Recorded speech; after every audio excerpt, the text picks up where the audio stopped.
Hey, Ben Crane here. I want to show you some of the ELDOAs I do that have really helped me over the years. ELDOA has been something that has really prolonged my career. I have a very historically tight thoracic cage and thoracic spine, which makes me recruit for my lumbar spine and my neck. So those are the areas that I have to try to stabilize while I really try to mobilize in my thoracic spine. So ELDOA is something that kind of helps me keep and create space in my joints, and it's been unbelievable for me.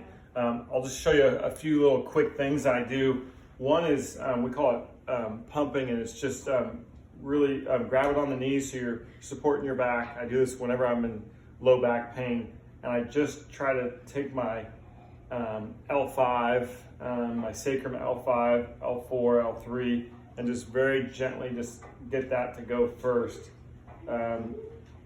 as I go back. I'm just kind of like trying to just gently open those up, pulling back with my hands to bring myself up, and then slowly trying to open up those joints. Then I'll grab onto one knee, turn one direction, push my other leg, push my, in this case, my left leg out, internally rotate, and pump that lumbar spine again, but with that left foot internally rotated and pushed out to create a little space, a little gapping there on the hip and the spine. And so I'll do that. That's just kind of like a little bit of warm up. Then I like to go into my 90-90s. And this is great to get your hips opened up, especially for internal rotation, which is something that really helps take pressure off my spine. So what I do here is I'm trying to get this right hip down.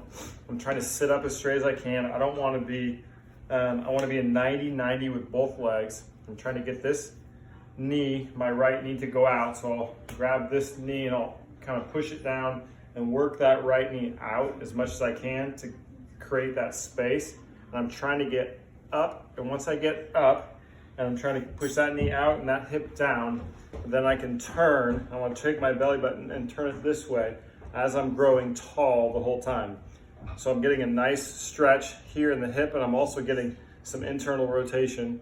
And then I like to roll to my other side this way. I'm going to do the same thing.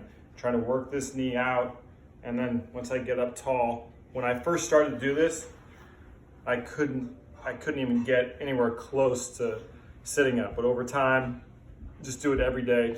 For me, although it took about 2 weeks for me to kind of get out of pain to start doing some of this stuff. And then another one I like to do every day is called T6, thoracic 6. And it's sitting Indian style, letting your legs relax, growing nice and tall. If there's a mirror to your side, that's super helpful to be super straight. And then it's taking your hands overhead and keeping your gravity line, which is just keeping everything straight. You don't want to arch your back. Sometimes what I'll do is I'll arch my back to try to get my arms over my head. You don't want to do that. You want to try to keep that, for me, the rib cage down, chest forward, just in a nice perfect straight line. Push my hands together. Once I push them together like this, I'm maintaining, and as I'm pushing that up like that, I'm letting my knees kind of relax down as I'm growing tall. And the goal is, once you get in this position, as I'm managing my gravity line and pushing together, I'll feel the opening in my T-spine. And that just, for me, that's just life for my back. So those are the couple things I do almost every day to help me. Hope it helps you as well.